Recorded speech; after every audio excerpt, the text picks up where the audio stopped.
there's a bigger issue here. Just because a group of people belong to the Federation, it does not mean that they are saints. The trouble is Earth. On Earth, there is no poverty, no crime, no war. You look out the window of Starfleet headquarters and you see paradise. Well, it's easy to be a saint in paradise. Out there, all the problems haven't been solved yet. Out there are no saints, just people. Angry, scared, determined people who are going to do whatever it takes to survive.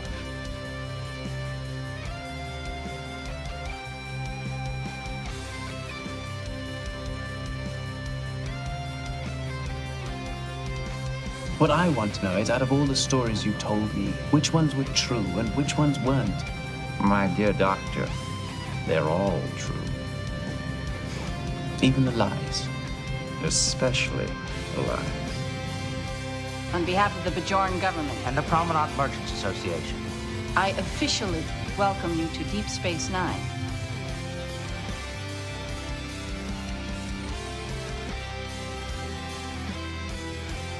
Welcome back to Especially the Lies. Jessi, what show are we watching? Meridian. From which series? The show, not the episode. The original series. And this, folks, is how our day started off with our group chat. Was a message from Jessi going, which series is this episode in? Because this show is called Especially the Lies, a Deep Space Nine podcast. It's right there in the fucking title. Fucking be fair. First of all, we've already watched another show or another episode from a different fucking whatever. And you said it was a fucking classic Trek episode. So I thought you were talking about like the original fucking Star Trek. And I didn't want to Google it because then I would get in trouble. And you fucking took the opportunity to be nice to me for once, which scared the shit out of me. So Yes, because I knew we would be recording this evening and I wouldn't have to be. For those of you who are just joining us, we are a group of longtime Star Trek fans who love fucking with our friends and making them watch 30-year-old sci-fi shows and gaslighting the shit out of them. We are joined by several people who have never seen this entry into the Star Trek franchise, and we are watching it week to week. For those who saw our previous show, Grey 17, you know what kind of batshittery and insanity to expect from this show. So let's go ahead and get right on into it. I am your host, Blake, and with me is... Nicole. Jessi. Mike. Emily. And Christopher. And for those of you that have been in certain bars in Vegas or the South, there are dueling pianos, there are dueling banjos, and we have dueling synopsises on this show. So let's go ahead and kick it off with Jessi and her synopsis. Julian finally got to scramble Dax's molecules, and Quark got some body work done. Beat that, Christopher. Fucker. Christopher, you get to top that one. Dax, who has lived 7 lifetimes and been both a husband and a wife, falls in love way too quickly after a picnic and tasting some guy's blueberries. Meanwhile, Quark stalks Kira and tries to secretly record her to upload an AI form of her to OnlyFans. Okay. Really just I'll an OnlyFan. And scene. I'll just vote for Christopher. It's fine. And we'll go ahead and throw that up as a poll with this episode, and you can vote on whose synopsis you liked better.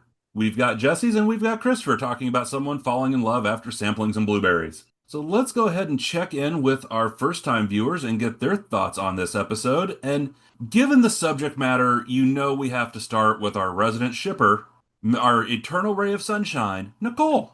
Yes, me, the queen of love here. This was an interesting episode. My emotions were toyed with, and I did not appreciate that.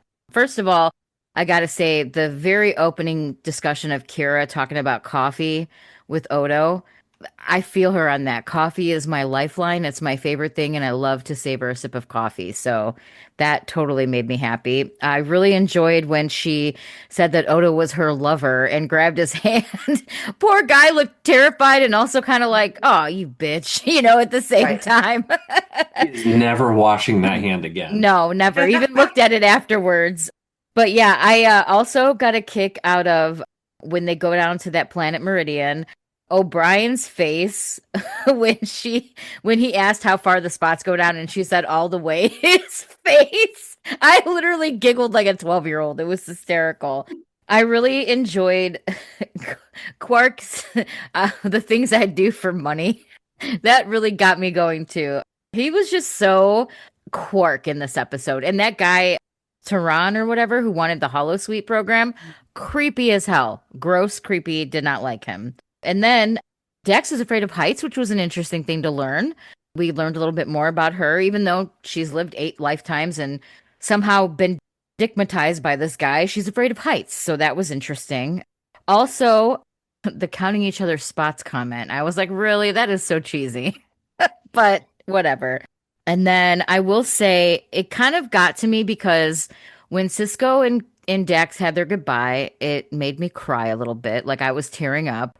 And then yeah, I was like totally, you guys know me, I was crying. I was like, oh my God, they're saying goodbye. And then when she kissed Julian on the cheek and said goodbye to O'Brien, I was just like, oh, this is so sad. I can't believe she's leaving. And they fucking got me all the way to the very end when they brought her back. And I was like, you fucking toyed with my emotions, you bastards. So yeah, overall, it was good, but I feel like I went through an emotional roller coaster with this episode. I did think that guy Dural, is that his name? The Meridian guy? He was kind of hot, I gotta say. Even with the little gold stuff on his eyes, he was pretty cute.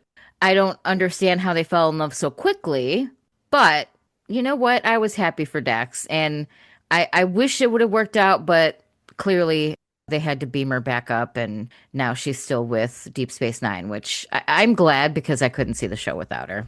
Jessi. I really like this episode. I don't know if I was supposed to because I don't know if you guys are making fun of it or if you're like. Oh, that went I mean, fucking wrong. it's no Rumpelstiltskin. But It is no Rumpelstiltskin, and I think the only thing that would have made it better is if Rumpelstiltskin would have been the dude that she fell in love with. Oh my God. Just kidding. I really liked it.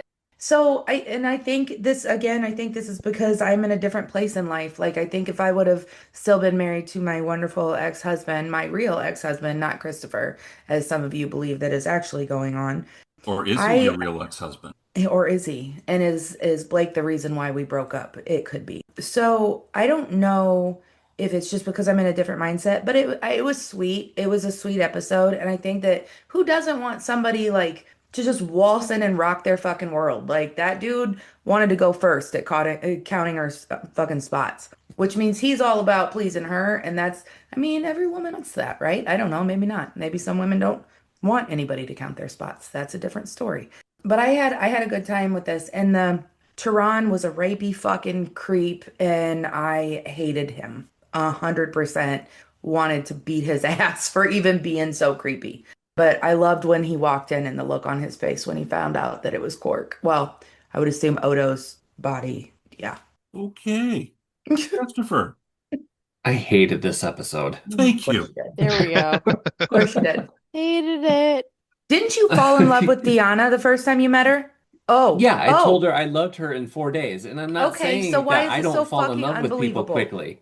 Captain, I fall in that. love too quick.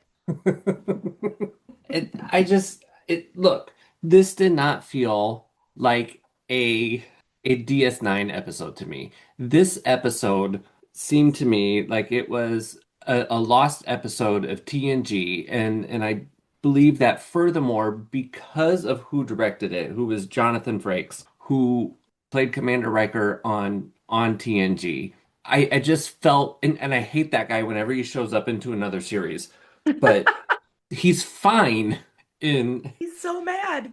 in TNG. I don't want him in any other track. I'm still pissed off about the ending of Enterprise, and so Gotta let it go, Christopher. It's time. You just gotta. No, just gotta I'm let not it gonna go. Have let the it song go. from Frozen. Let it go. are you Let it- trying to get us sued? Stop.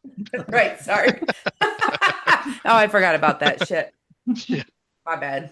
No, it's under 30 seconds. We're good. Oh, see, I got 27 more seconds. Let's go. But the speed at which Dax fell in love was, even for me, fast and felt rushed. I just Go on. What were I you just saying? did not like this episode. And one thing that I did like was the moment between Odo and Kira. And like I said, when Nicole was giving her first impression, when Kira touched Odo's hand and said that was her lover, I don't think Odo is ever going to be the same. He's gonna just have the hand and all the goo. Yeah. Like he's never gonna change it. Just a goo sticking out of whatever fucking random spot he decided to goo on in his room. You're So welcome. that was my first impression of this episode. All right. Wow. Yeah. Mike, Emily, would either one of you want to? Sure. Yeah. Okay. So, not a fan of this episode. I don't like the Dax storyline. I agree with Christopher. It feels like something out of TNG.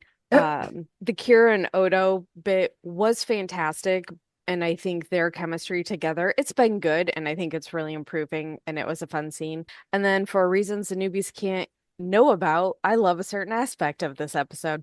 Thanks for that. Wow. That was very helpful. Sorry, y'all. We'll talk about when you leave. You're mean. She really She's is. fucking Scott reincarnate. That's what happened. Now I know. Now I know what She happened. takes a sip from her mug full of booze covered in kitty stickers. Yeah. It's water, and they're not all kitty stickers. Okay, but it's yeah, you clear. saw I the believe cat that it's butthole. clear. Right. Here, we'll show Okay. you this one. Hormones Yeah, off we just balance met- again. On my way to start some fucking shit. We just met you, didn't we? Read that. Can you read that again? Hormones off balance again. On my way to start some fucking shit. Yeah. Mike, how about your first impression? So I sat down. I turned on piracy. No, I mean CBS Access. Whatever. Pulled up the next episode and I saw the title and went, ah, shit, because I knew it was coming and I didn't realize it was already here and I only half read Blake's messages. Good to know. Here's the thing. I expected and remembered hating this episode. Apparently, I'm also at a different time in my life because I didn't hate it. I didn't think it was the best episode of Trek ever, but I actually did not have any like huge major problems with it.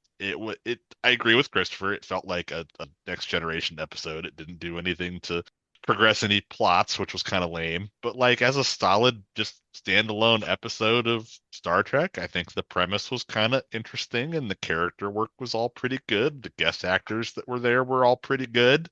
I really don't have any complaints so much about it. I didn't even feel like it wasted my time. So we'll talk about some different aspects of it, I'm sure, but I would give it like a 7 out of 10. It was better than average. Damn. Stick Yeah. that in your pipe and smoke I know. it. I can't. Emily Scott. Trust me. It ended, and I turned the TV off, and I went, I don't believe that I feel the way that I do right now. Gemily, that's your new name. I'll take it as a compliment. Now that you're not a newbie anymore, sure. Fuck off. Exactly. Fuck directly off, Gemily. I'm gonna write it down just so you know. So for me, I think the best part of this episode is the fact it's fucking over. Oh wow. I really do not like this episode. I have known this was coming and thought about quitting the show again. You can't. This is serious. I hate this episode. I really Wow. hate this episode. I don't even think it feels like a TNG episode. I think it feels more like one of the original series episodes, and I don't mean any of the good ones. It's kind of one of those that ask you to just assume too much. The big premise, the tragic ending, the whole, it just throws everything into that 60 minutes, kind of like some of the TOS episodes would do, where it would just expect the audience to accept all these things and just take it and go with it. And I don't like the episode. The acting in it was fine. I don't fault it for that. I don't like the story. I don't like the thing. I actually did look up. So Ira Stephen Bear who's the co-exec on the show at this point.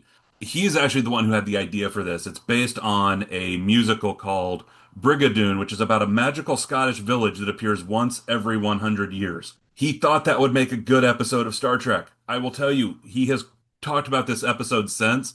His quote was, "Yeah, I am a moron." Well, I'm glad he recognizes that. I don't get the hate. I really don't. I didn't think there was anything wrong with the episode other than being kind of rushed in that extremely rapey alien. Did you watch the entire fucking first season?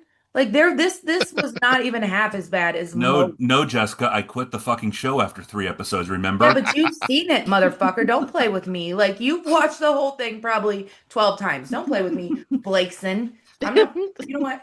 I'm quitting right now. No, she's not. No, she's not. She loves us too much. She won't leave us.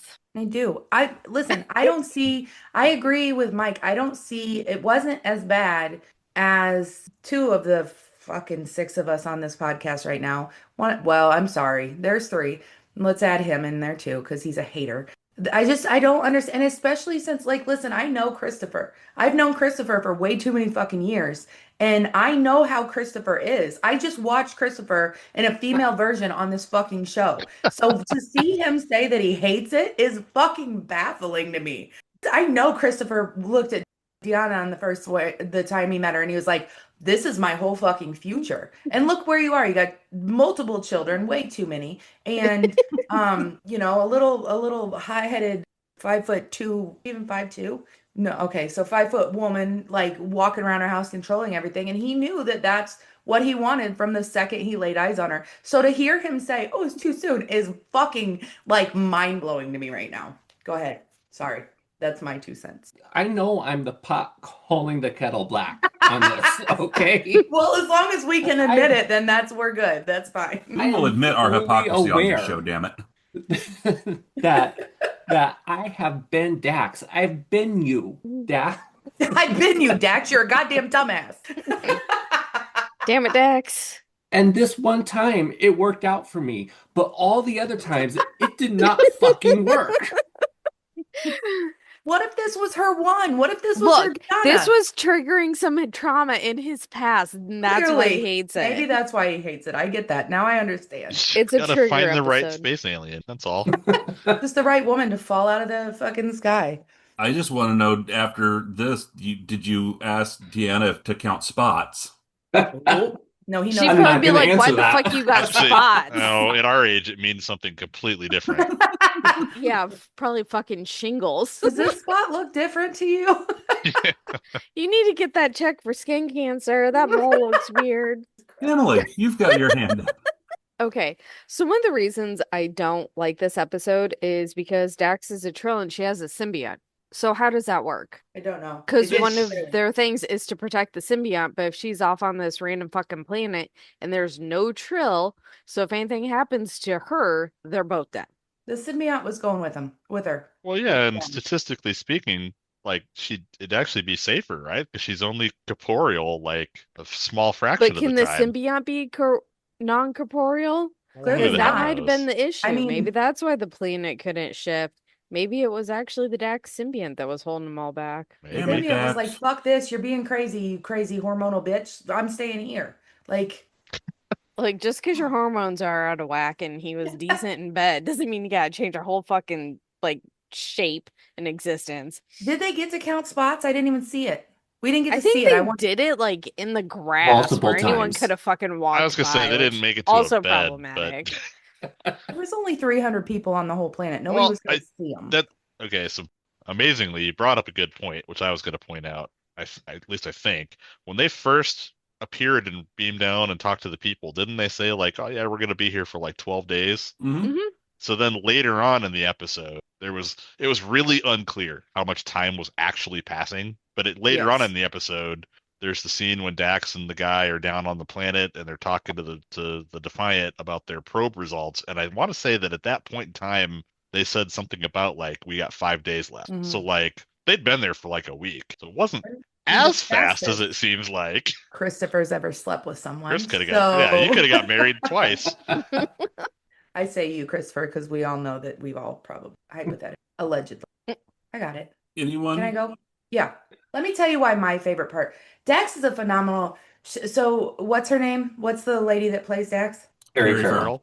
Yeah, she's a phenomenal actress because Mhm. like there were multiple things in here like, oh please let me go through my notes here real quick. So she's really really good at it. And so when hold on. Somebody else can go for a second because I need to find it. It's fine, I'll go. I'll fuck it, I'll do it live. So I put Dax as smitten because just her like she's just such a good actress that she looked like she was in love. And I literally wrote, "Oh, are we gonna have Dax babies?" And I honestly thought that they had beamed down onto some kind of fucking here we are again, like the resort that we just talked about. I honestly thought that they were all going to get it in because when Cisco was like, maybe my curiosity is stronger than my appetite, and the leader goes, well, maybe we can satisfy both. I'm like, all of these motherfuckers are hungry. Like It's the thirstiest episode of Star Trek we've seen. Right, like I legit thought that they were like beaming into a fucking episode where they were all gonna get it in.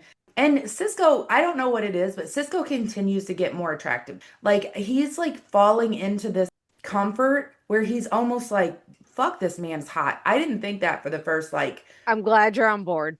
well, Yeah, holy he's shit. owning it. He's owning it. Dude, when he smiles, I'm like, what can I give you that you need? Like, I will give you whatever you want. Just keep smiling at me like that. But Yep. I liked it because like there was a point at the end. I said the way that Dax leaned into him. So right before she's like, "Can I just hold on to you?" and they hugged.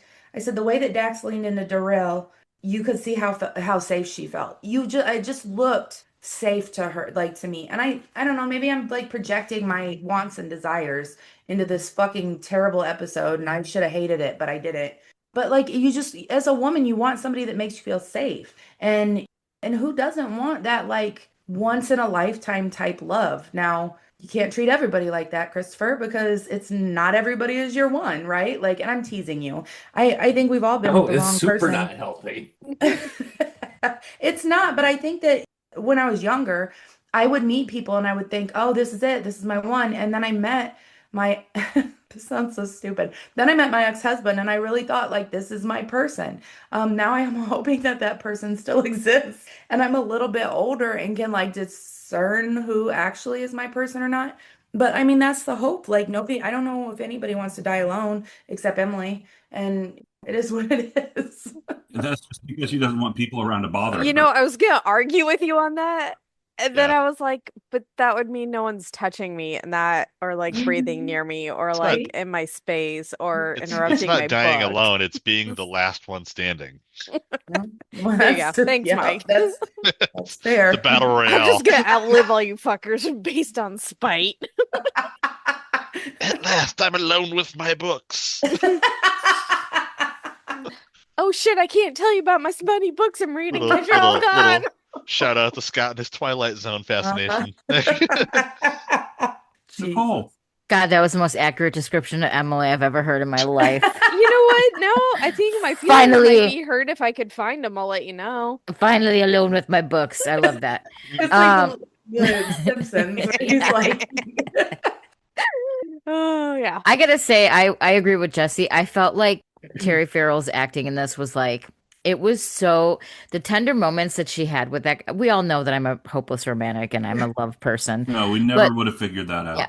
But like the tender moments that they had together, they were so sweet and like just the way that they looked at each other and like, yeah, Jessi, like how she leaned into him and like it was just very heartwarming and very sweet. And I thought, man, she really looks so happy. And when does that kind of come around, right? And like she and him both wanted to make it work so bad that she was willing to give up everything and become molecules and basically pause her life for 60 years for this person. And it was all very sweet, very romantic, and very whimsical in a way. Like I felt like I was reading like a romance novel or something, you know? But it was very, very tender and it felt authentic. And even the guy too, I don't know who he is, but like it was very, it felt very like they had good chemistry for sure. And that you can't fake that, I don't think. You can't fake that kind of chemistry and that emotion. And it was really cool to kind of see this more tender, sweeter side of her because she's usually pretty Daxish, where she's kind of like not as vulnerable, but like it was just really nice to kind of see the other side of her and learn a little bit more about being afraid of heights. Like, oh, she actually has a fear. Look at that.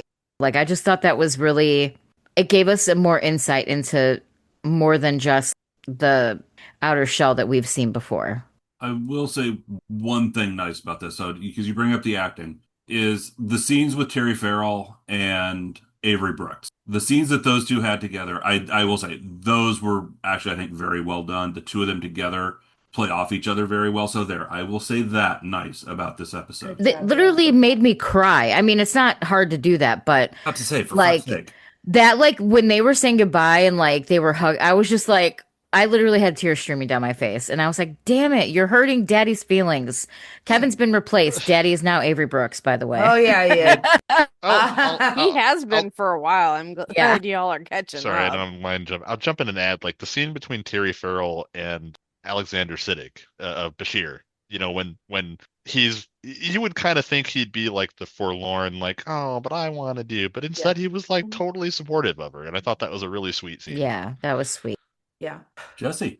I think so how many times have we seen a new character and like most of us had hated them? They don't seem genuine. Like who's the religious dude that wore the dress? Jesus? Not that one. Happy Easter, Burial. everybody. A Burial, yeah. Just Not asking. It is Easter. Not Space Jesus. So no, because I hated him. He just seems so fucking, and I think that like when we saw him, he was supposed to be a good guy, but I fucking hated everything about him. He's And so I hated him smarmy. Yeah, right. And I hated him with Kira and I thought he was terrible. But the second I watched this dude, like from, the beginning, I was like, okay, he seems like, I don't know, he seems genuine. He's clearly good at acting. And I think it was the spots comment that I was like, okay, I would not this man, but if a man said that to me, he could probably count my spots, any of them that he wanted to. Including the no square. I don't have any spots on my no square, but let's move on. The fuck.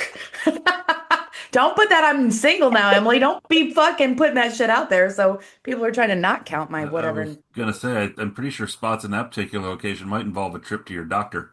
It's okay. Could Most just of be the shit's- freckles. Most of the shit's curable now, Blake. Not all, but some of it. God damn it. Oh my God, we are not doctors. I'm gonna put it out there. Yeah, please do not have This is unprotected not sex. medical I'm advice. fucking good for you. So either edit it and put that in the fucking outtakes or let's move on. Oh, it's gonna go somewhere. I'm sure it will. They all do. I loved that, by the way, when I shared a screenshot in our Discord server of outtakes, the one comment back from Jessi was, "Is it bad I know which ones of those are mine?" And most of them are. And most of them are. Yeah, it's fine. I think he broke Chris. He was gonna say something. Well, I don't know how to follow that. Well, who does? Try. You're not used Just to this wing yet, it. Christopher. You just gotta be ready I'm for used to crazy it. I shit. just still can't fathom how I'm supposed to follow that. As I've said before several times on this podcast, I think that they do Dax a disservice with the writing. And I think it was proved again in this because I did think that this was a poorly written episode. I did not like the episode, but she gave a good performance. What they gave her, she did the best that she could with it, and it made it somewhat watchable. It's very watchable. I loved it. No, it wasn't. Mike didn't hate it, so leave us alone. Leave me, Emily, and Mike alone in your little haterade group that you've got going on over there. It's just I wish that they gave her better material than this because this could have been a great episode when I saw that it was Dax specific and I'm like, oh, we're gonna get something that is going to be great. Like Blood Oath was one of my favorite episodes of the series so far.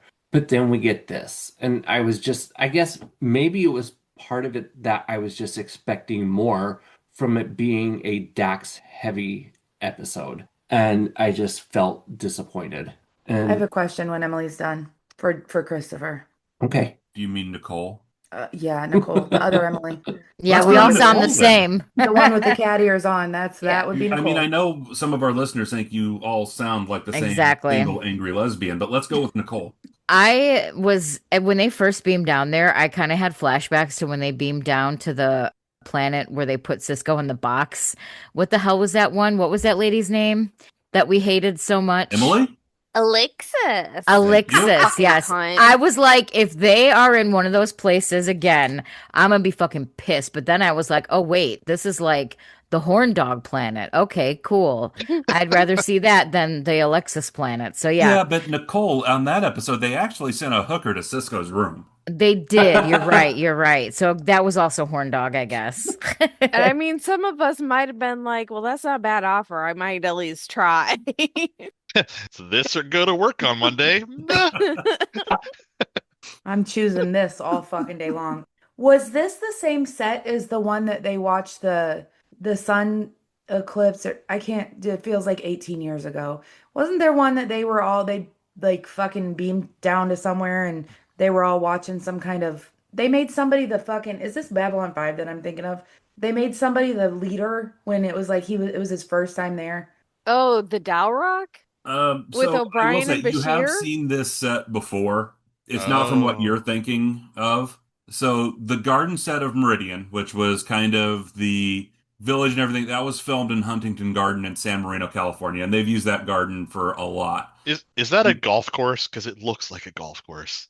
It's like a giant public gardens thing. It Okay, was pretty. It was very It's a pretty. big botanicals garden. it was too pretty. Okay, that that totally tracks.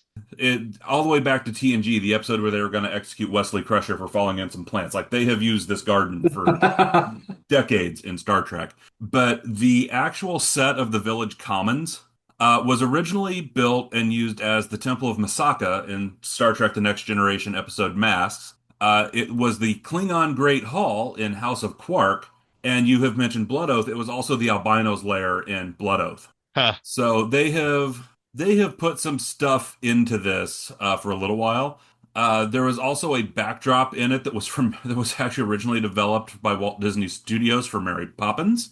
And there were some overview map paintings that came out of Next Generation from Birthright. So this is like the Frankenstein of Star Trek sets. None of Okay. it bothered me. I None of it. have I have a question for Christopher. Would it made you feel better? Like, would you have felt better about this episode if it had been like Bashir? Because like we kind of expect that from Bashir because the puppy doctor, right? Like, would you have been okay with it if it was Bashir falling in love too quick? Maybe. Sexist. Yeah, maybe. I saw that trap coming. Yep. Right. You Yeah. walked right into that. No, I'm kidding. No, Have to use I that just damn red alert graphic again as we lead into that one. no, I mean like I'm sitting here like, don't say it. don't abort. No, but like I think because that's what we like, that's why we call him puppy doctor. We kind of just like expect that out of Bashir, but because Dax is so logical and so like she's had all these lifetimes and she's not a puppy doctor, I just wonder if it would have been more well received if it had been him instead of her. I mean, you say that, but like all the whole, I don't know. I think the understanding about like her being Dax or her being Jadzia and having the Dax symbiont is still like muddying the waters because she has all these lifetime of mememories, but she is still Jadzia. She's still her own person. She is still like a young She's woman in also her still, prime. yeah, she's in her 20s. And she has many times throughout the series so far talked about like wanting to get freaky with Morn or so she's obviously out there looking. Right. She's dating. Well, It's right. fine. And I mean, I get it that the symbiont kind of informs her memory, but it doesn't give her, she is also experiencing these things for the first time. And that sort of love and infatuation, it can really feel, it can be rushed. It can be a rush, and it can be something that just happens quickly. But I don't, it really felt like they were trying to shoehorn her into this. And the way that it all came across, like that he took her on like this quick little picnic, and then 2 seconds later, they're rolling around in the grass, counting each other's spots. I just it I think maybe if they took out the B plot and gave this a little bit more focus, or not focused, not past tense, give it a little bit more focus, that it would have not felt as rushed, and maybe I wouldn't have hated it so much. I could totally see that. And I Yeah. had that same thought. Like it comes down to a lot in DS9. Like the writing for this show is oftentimes really good. And I think because it's really good, you find that you're butt up against that 45-minute box that the show has to fit into way more often than you should. Like there are a lot of these plots and episodes that like would be better if they just had more time to grow and feel natural, and they don't. So I totally agree with you. Like if we dropped the B plot and put that into a different episode because it was gold, it honestly could have been a whole episode in and of itself, and it would have been a lot like Black Mirror in my opinion. But like it would have felt better, and they could have done things like expanding the 12-day window in which everything happened to a month, and it would have felt probably a lot better Sure. if the amount of time passing had been conveyed a little bit more naturally. And I think that time passing was one of the biggest issues because it seemed like they had been down there for maybe 12 hours instead of days. And you're like, Yeah. you've known him for what, 10 minutes at this point? Yeah, And that's it the was part that felt odd. and it 'Cause- was longer than that, and it kind of falls Yeah. down to like, to me, I don't, Blake's probably going to disagree here, but like to me, the overall premise of the episode isn't a bad one. It's really less about the premise and more about how it is conveyed to the audience because of what Emily just said. And I agree. think I think that, Christopher, you guys all have a point because, like, I really did, as I'm watching it, I really did think the the A plot and the B plot mixed about as well as like TKO, where it was like the most fucking asinine shit. You're watching one sit Shiba and you're watching another one beat the fucking life out of a person. It just didn't work well together. And I agree with you on both planes. Like, the B plot was gold. It was amazing. I would have loved to see more of that. And like, so they could have both easily been their own episodes, and it would have been, I mean, I think maybe it would have been done better, but you got to kind of take it for what it is. Like, we can't go back and rewrite it. So watching it, like, you see it as rushed and I saw it as, okay, it's cool. Like, it's a fun premise. So. and I think Mike, I maybe can't for let's say, damn it, Mike, I can't respond to your premise thing because I have a thought, but I can't talk about it till we get rid of some of these people. I have so many Tucker. thoughts, but I'm waiting for them to leave. But for me, so I think if we hadn't had just watched, what was it, Civil Defense? Was that the name of the last episode?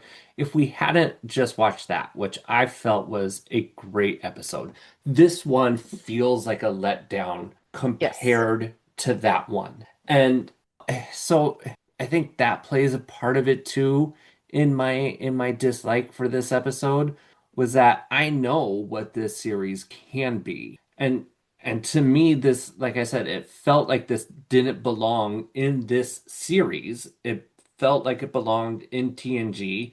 I'll give Blake, the original series as well. Like, either one of them, it just didn't belong here. And to come from a great episode to this one that felt out of place, it just, I don't like it. Really? We didn't know. Yeah, That's the Never first would thing. have guessed. I want to make sure we give a little bit of time to talk about the B plot. We all get sweepy and want to go, but like, there, I guess my overall impression is, like, as I sit back and think about it and like listen to everybody's comments on it, like, my overall vibe on this one kind of comes down to the fact that when I turned it off, like, the thing that stuck with me the most as far as dislikes were just little things, like little individual kind of inconsequential things. I did feel like the closing scenes of the episode were super. I mean, Dax went from like pretending that she swallowed a shrimp when she had a crustacean allergy, like, on the planet, to like standing in her quarters and then roll credits. It was a powerful, really quick scene, but it felt like there was like a really bad cut that happened there, and that kind of bugged me. And then the other scene, which we now need to get to in the B plot, was when Quark was trying to take pictures of Kira from across the promenade, and he continued doing it for way too long as Odo and Kira closed in on him. It was just super weird. But like, again, like, overall though, I still do feel like the overall premise was pretty, and the acting again was great. We've mentioned the dude's name character a few times. Dural was played by actor Brett Cullen, who lots of people have probably seen in lots of things. He's a pretty good actor. He has a long list. Yeah. He's still active to this day, and he's got a pretty long list. Christopher, I don't know if you recognized him from anything in particular. For West Wing fans, he was Ray Sullivan, Arnold Vinnick's running mate in The West Wing. Oh, that wasn't what So I was he was a thinking douche of. there too. Yeah. That wasn't Yeah. that wasn't what I was thinking of. He was in the episode Blood and Guts of MASH. He's the guy that gets injured on his motorcycle, and then they sensationalize his sacrifice to the war. Oh, that episode. If anybody watched that dog shit Ghost Rider movie, he was Johnny Blaze's dad, Nicolas Cage's dad. Oh, okay. I have watched that one. Good talk, guys. All right.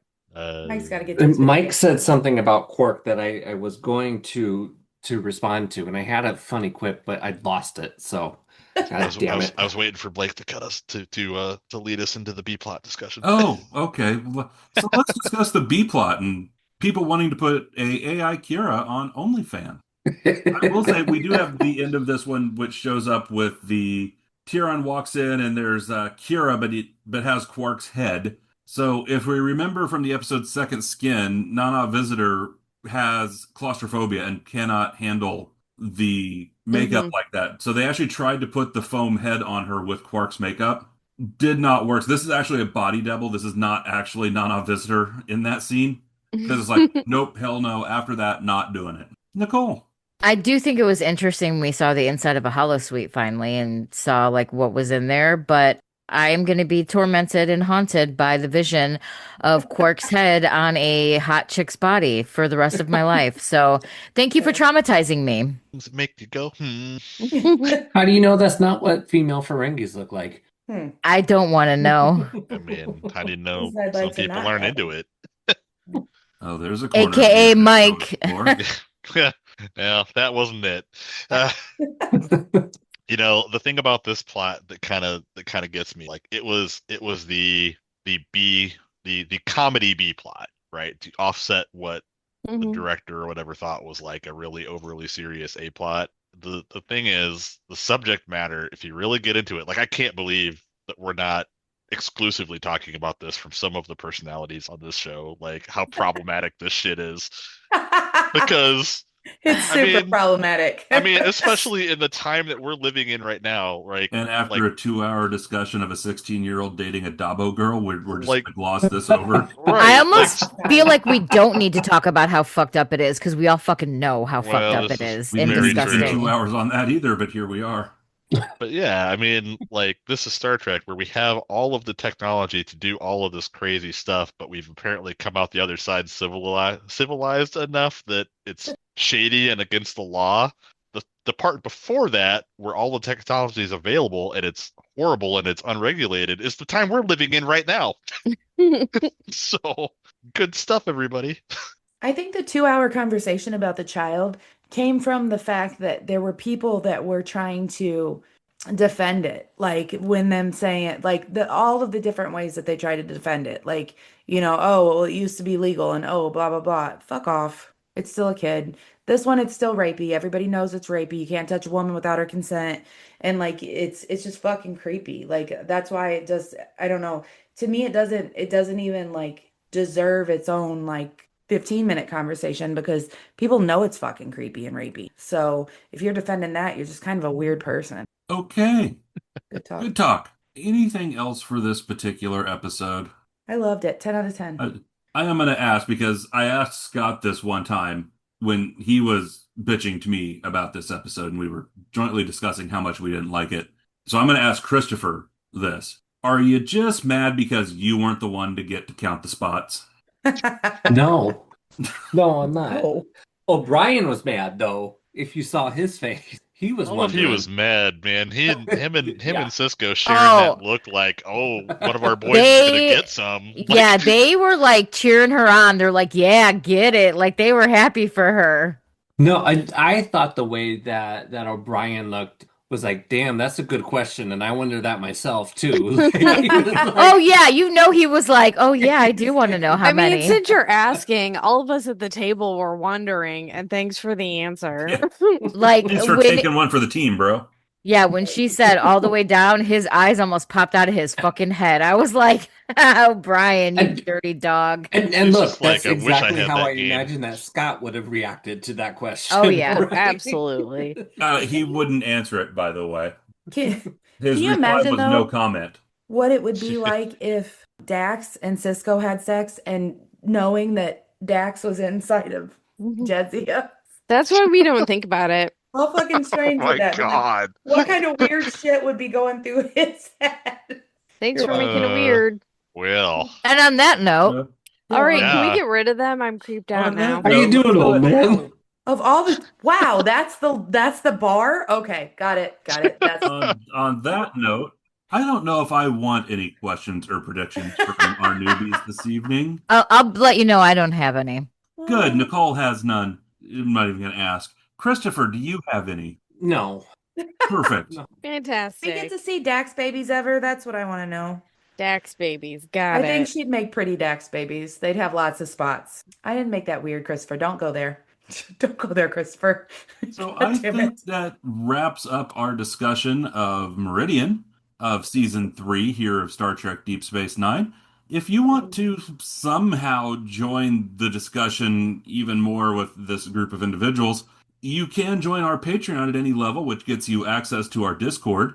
And I saw a video on TikTok the other day that was the life of the FBI analyst who was assigned to watching someone's browser history. And I couldn't help but think that that is very much the life of the person who monitors this show and our social media traffic. We owe that person probably therapy or alcohol or, drugs, Both. something. I hope All we're of the bringing above. entertainment to an otherwise dull existence. Absolutely. Okay? We're making them laugh. Or be very worried. I have seen some of our conversations that have taken place as of late on our Discord server, particularly when somebody on this show realized that Emily's smut corner doesn't have anything to do with literature. It doesn't. Or You fuck. cliterature, as some would call it. Yes, there was the phrase cliterature used at one point. Yeah, but let's be fair. I went to every channel at that point, and none of them are about what we're actually supposed to be talking about. You're Hey, all about Do we ever stay on topic? Come on. Hey, What'd you Christopher's Sports expect? channel talks about balls and bears. They're all There was right other there. talk about different kinds of bears, and listen, you guys are not fooling me. You're a bunch of pervs, and this goes to the people that are on the Discord too. Pervy, pervy, pervies. And Yes, that's why but they're you're there. there too. And she loves them all. I'm the voice of reason. The fuck? With all the am I? conspiracy. Well, then we're fucked if that's the case. That's fair. Okay, moving on. Yeah, that's very, With very me has been Blake. No. So this has been the zookeeper of this lovely menagerie of Fair. whatever the hell you want to call our host. I am Blake, and with me has been Nicole. Jessi. Mike. Emily. And Christopher. Thank you for listening to Especially the Lies, a Deep Space Nine podcast. You can find all the places to listen to and watch this podcast by searching for Especially the Lies on your podcast app or on YouTube.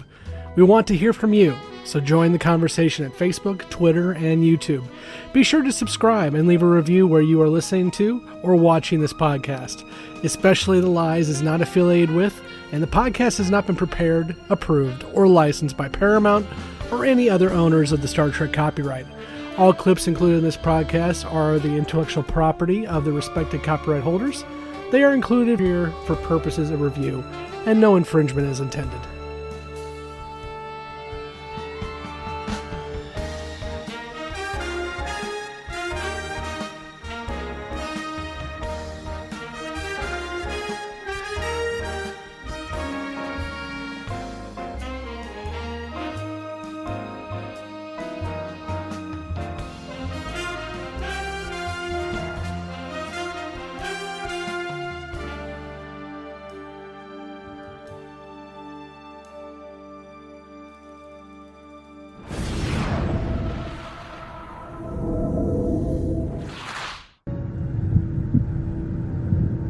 Why have you brought me here? Show yourselves. What do you want? The Cisco has returned to us. He arrives with questions. There are always questions. Welcome back to Visiting with the Prophets, where we're going to discuss, well, we're not going to discuss much because our newbies had no questions and predictions really this week, other than Dax would make beautiful babies, but we're not going to find that out because Gul Dukat off-stacks, and then we get Timu Dax with Ezri. She's still all right. So I want to respond because, Mike, you made a comment about some issues with the plot and if I like the overall plot, just not the way the episode came together. And what I will say is, while not the exact same premise, I look at the episode Children of Time, which comes later, I think season 5. DS9 episode? Yeah, season 5, season 522. It's the one where the Defiant comes up on a camp on a planet, and it turns out it was the crash of the Defiant that went back in time and crashed. Yeah. And they had built a settlement over like several hundred years, or a couple hundred years from the past. I think the episode Children of Time kind of did this reconciliation and falling in love, because that had Kira and Odo having some conversations, that had uh, the descendants of Dax, and you had O'Brien torn between staying and wanting to go home and try to get back to Keiko. So I just like Children of Time better than what I did then. I think Children of Time was a better premise of this kind of story. I could see it. I mean, I still think this is a different story, though, personally. And I know I have seen it before. Like I'm probably forgetting, but I feel like there's a TNG episode, probably similar in nature as well. Because as you pointed out, it's based on Brigadoon is what? Play or musical? Musical. Musical. So it's not a new kind. No. But I don't know. I really just didn't have a problem. And Emily, you had to struggle to keep your mouth shut this episode. Why? I know, because it's Jeffrey Combs' first episode in DS9, and I'm so excited because he'll be back, and we can't talk about returning guest. I mean, he's back. That character isn't. So it's funny with this episode because he was cast by Jonathan Frakes as the director. Jeffrey Combs auditioned for Riker in TNG. No kidding. Yeah, I did not Jeffrey know Combs that. auditioned for Riker. I like Jeffrey Combs, but I can't see him as Riker. But I've also watched so much TNG, and I've met Jonathan Frakes in person, and yeah, I can't. Yeah, I agree. I don't see Jeffrey Combs in that role, but I love who he ends up playing throughout all of Trek, really. I mean, because you've got Liquidator Brunt, you've got Wayoon, Shran out of Enterprise. The Insane Computer, for those who are Lower Decks fans. He played the Insane Computer in that. So yeah, I do love having Jeffrey Combs as part of this and all of the roles he plays, and I can't wait till they really get fully exposed to him. All the Wayoons. All of the I was Wayoons. gonna say it's interesting because I haven't seen Enterprise, and so I know like Shran is a pretty big role that he plays in that show. But like whenever I think of Jeffrey Combs, I think of like a much more quirky sort of character. Maybe it's because I can't not picture the Reanimator, but yeah, like he's just more of a quirky guy, whereas Riker is like a leading man sort of character. And like, yeah, I totally agree. It just does not work. I couldn't picture him in that. And normally we do point out to our cast members when someone from Deep Space Nine shows up, or when someone from Babylon 5 shows up in DS9. And I didn't do that this time intentionally because I did not want to call attention to Jeffrey Combs because he was in Babylon 5. He was the psychop that was assigned to the investigator in season 1 that investigated Sinclair, who actually got slapped by that individual. So I didn't draw attention to it because I knew, Emily, you were going to struggle not to say anything about Jeffrey Combs. I didn't want to accidentally slip and say, he's great in everything he does. So I intentionally, so don't come for his fans. It was an intentional omission not to bring up Jeffrey Combs as also appearing in B5. Normally we do that. This time we did not. Don't worry. We'll definitely fangirl over him all kinds later on down the road. Yes, in episode 23 of this season when he comes back as Brunt. It's about the time. Oh yeah. Yeah. And I will probably bring up during Brunt. Then we can bring up that he was in B5. That'll at least give us a little more entry without giving away more of what he does. Yeah, for sure. Actually, it'd be funny. You could tease him with that. You could say, this guy who played Brunt was on a previous episode, and we're going to see him again, and then see if they can figure it out. Yeah. So anything else we want to talk about in relation to this particular episode? Shit, I thought there was something else. Well, I'm fine. I'm glad Jessi's finally on the Cisco train. Oh, yes. I messaged you privately on that when Jessi was talking about Cisco getting hotter. I'm like, oh, wait till bald bearded Cisco shows up. Oh, yeah. Woo. When Hawk shows up as the captain of DS9. Yes. There's I'm going to be honest, there was some thoughts and feels back in the 90s. Yeah. I'm sure there are lots of thoughts and feels about that. So I think that wraps us up for this one. I'm curious to see what we'll get next week when we get to Defiant. Oh, wait. That's what it was about, Defiant, since Christopher mentioned he doesn't like when Jonathan Frakes shows up in other series. Yes. And Timely. next week is Defiant. Very, very timely. Oh, that was hard to try and keep a straight face. Like, well, next week will be a good time. Good time. So yes, we will discuss that, and we will see what kind of love Christopher has for Riker showing up, or at least a Riker, one of the Rikers showing up On DS9 next week when we watch Defiant, we also will have our special Retro Trek episode of Star Trek The Next Generation Second Chances, which we will release, which will have our folks watching some Next Generation Star Trek as a little bit of background. So until then, I have been Blake, and with me has been... Mike? And Emily. Night, y'all.